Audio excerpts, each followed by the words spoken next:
Welcome to The Making of a Nation, an American history series in VOA Special English. The presidential election of 1800 is our subject this week. The candidates included President John Adams of the Federalist Party and Vice President Thomas Jefferson of the Republican Party. Here with our story are Frank Oliver and Shep O'Neill.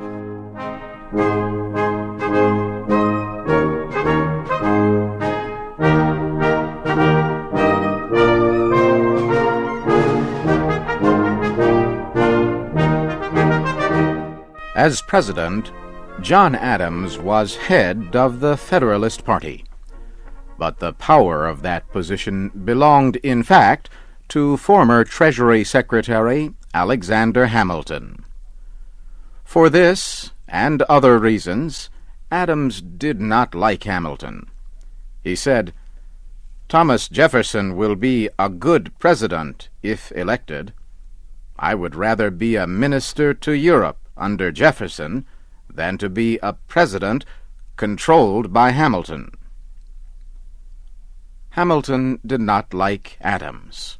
He did everything he could to block Adams from becoming president again. He gave his support to another Federalist candidate, Charles Cotesworth Pinckney of South Carolina.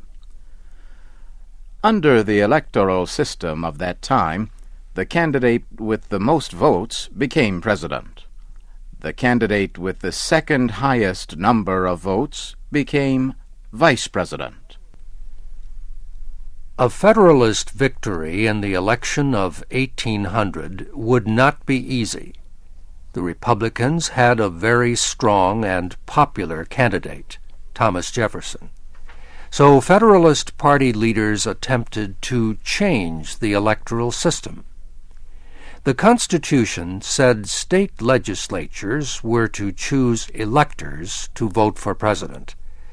The Federalists tried to gain control over the legislature's decisions. They wanted Congress to create a special committee to rule if an elector had or did not have the right to vote.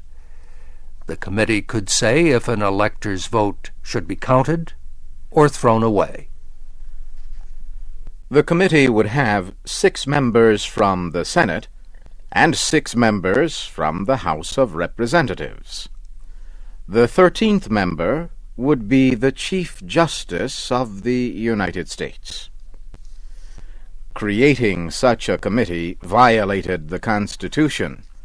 Federalist leaders knew this, so they wanted Congress to approve the committee, but keep the measure secret until after the election. The Federalists held a majority of seats in the Senate, and the Senate voted to approve the proposal. But some Federalist members of the House of Representatives denounced it. They made many changes in the proposal. The Senate refused to accept the changes. Without agreement by both houses of Congress, the bill died. Federalist leaders saw their hopes for an election victory begin to disappear.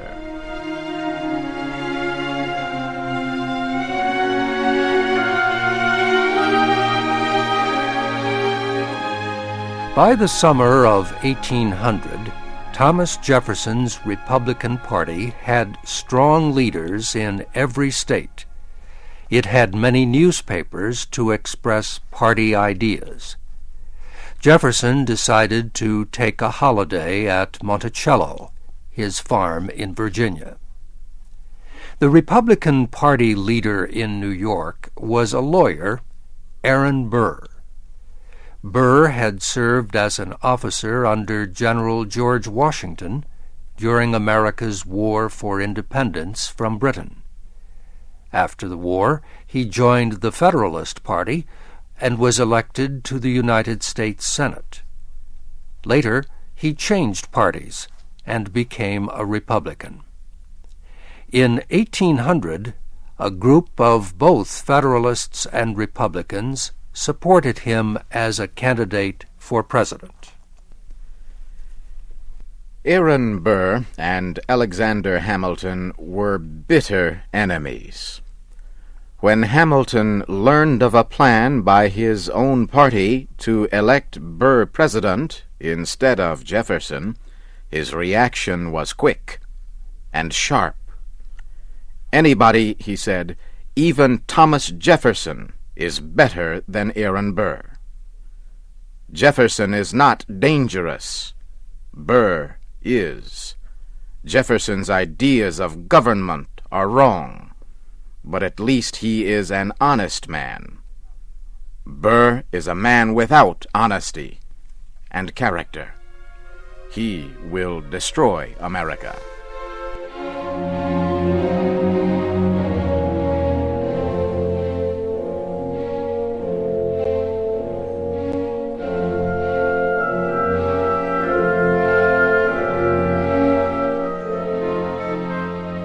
The president elected in 1800 would govern in a new capital city. The national government would move from Philadelphia to Washington, a newly built city in the District of Columbia. It was on the Potomac River between the states of Maryland and Virginia. When President Adams and his wife Abigail arrived in Washington, D.C., they found a frontier town. There were few houses or streets. Mrs. Adams could not believe what she saw. She wrote to her daughter, "This is a city only because we call it a city. Our house here is very big, but the rooms are not finished. There is almost no furniture. There are not enough lamps for light." A street called Pennsylvania Avenue went from the president's house to the Capitol building where Congress would meet. On each side of the street, where buildings stand today, there were fields of mud. This was the new federal city, the new capital of the United States. This was where the winner of the presidential election of 1800 would begin his term of office.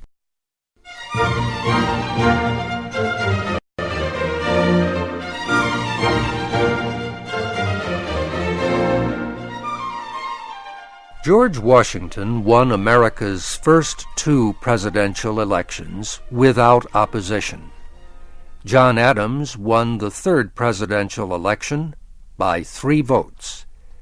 This time, in 1800, there was no clear winner. When the electors' votes were counted, President Adams had 65 votes, but Thomas Jefferson and Aaron Burr each had 73 votes. So, under the Constitution, the House of Representatives would choose between Jefferson or Burr, the candidates with the highest number of votes.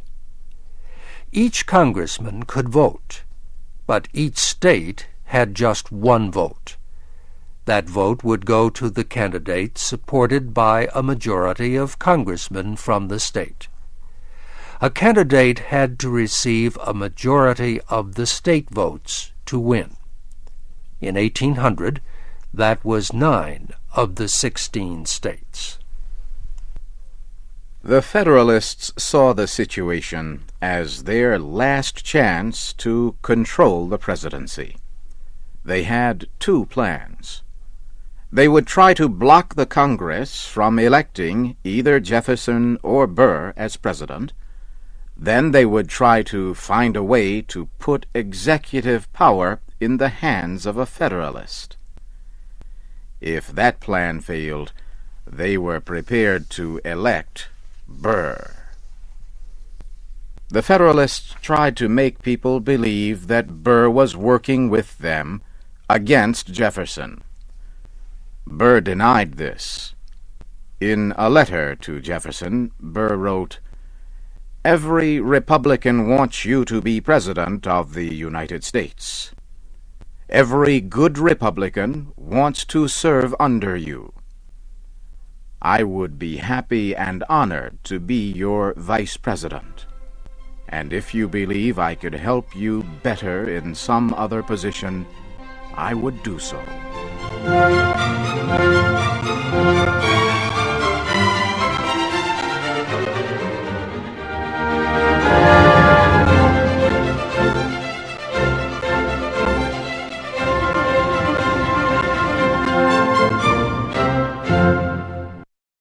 On February 11th, the House of Representatives began to count votes, state by state.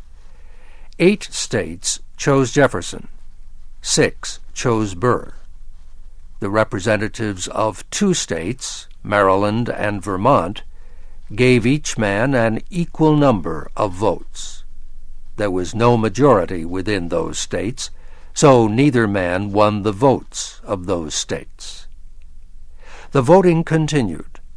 All that day and throughout the night the representatives voted. 27 times the count remained the same. 8 states for Jefferson, 6 for Burr, 2 undecided.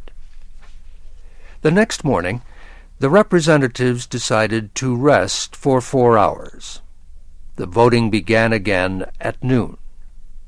There was no change. The 13th of February passed, then the 14th and 15th.